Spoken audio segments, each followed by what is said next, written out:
நம்மளோட யூரின் கலரை வச்சு நமக்கு என்ன நோய் இருக்குது அப்படிங்கிறத கண்டுபிடிச்சிடலாம். ஃபார் எக்ஸாம்பிள், ஆரஞ்சு கலரில் உங்களுக்கு யூரின் வருதுன்னா நம்ம எடுத்துகிட்டு டேப்லெட், அதாவது பீட்ரூல் டேப்லெட் ரொம்ப அதிகமாக எடுத்துருக்கலாம், கேன்சருக்கான ஹீமோதெரப்பி டேப்லெட் வந்து ரொம்ப அதிகமாக எடுத்துக்கலாம், அலர்ஜிக்கான டேப்லெட், இந்த மாதிரி நம்ம டேப்லெட் அளவுக்கு அதிகமாக எடுத்தால் நம்மளோட யூரின் கலர் ஆரஞ்சாக வர்றதுக்கு வாய்ப்புகள் இருக்குது. சில பேருக்கு பார்த்தீங்கன்னா நீல கலர் இல்லைன்னா பச்சை கலரில் வரும். ரொம்ப ரேரத்தான் அந்த மாதிரி நடக்குது.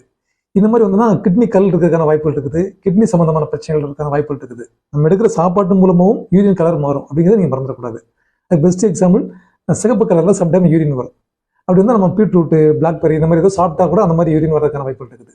அந்த மாதிரி எதுவும் சாப்பிடாம ரெட் கலரில் உங்களுக்கு யூரின் வந்துச்சுன்னா அது சிறுநீரக சம்மந்தப்பட்ட பிரச்சனைகள் இருக்கலாம், கேன்சருக்கான அறிகுறியை கூட இருக்கலாம். ஸோ நீங்கள் அதுக்கு உடனே டாக்டரை பார்க்குறது நல்லது. சில பேர் பார்த்தீங்கன்னா ப்ரௌன் கலரில் யூரின் வரும்.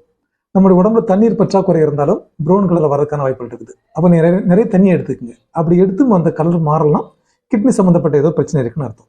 ஒரு எல்லோ கலர் இருந்தால் எல்லாருக்கும் தெரியும் மஞ்சள் காமரை இருக்குன்னு ஒரு இருக்கிறதுக்கான வாய்ப்புகள் நிறைய இருக்குது. சில பேருக்கு யூரின் வந்து ரொம்ப நுரைச்சிக்கிட்டே போகும். அந்த மாதிரி தொடர்ச்சியாக போனால் புரதம் வெளியேறதுன்னு அர்த்தம். ஸோ நீங்கள் டாக்டர் பார்க்குறது நல்லது. நீங்கள் அளவுக்கு அதிகமாக தண்ணி எடுத்துக்கிறதும் ஆபத்து தான். நீங்கள் அளவுக்கு அதிகமாக தண்ணி எடுத்தீங்கன்னா உங்களோட யூரின் கலர் ரொம்ப தெளிவாக இருக்கும். அப்படி இருக்கிறதும் ஆபத்து. அப்படி ரொம்ப போச்சுன்னா உங்களோட யூரியா லெவல் ரொம்ப குறைஞ்சி போயிடும். ஸோ நீங்கள் அளவுக்கு அதிகமாக தண்ணி எடுத்துக்கூடாது, அளவு குறைச்சி தண்ணி எடுக்கக்கூடாது. அளவோடு தண்ணி எடுத்துக்கிட்டீங்கனாலே கிட்னியை பாதுகாத்துடலாம். அதுக்கப்புறம் இந்த கலர் இருந்துட்டே இருந்துச்சுன்னா நீ டாக்டரை பார்த்துங்க, அது ரொம்ப நல்லது.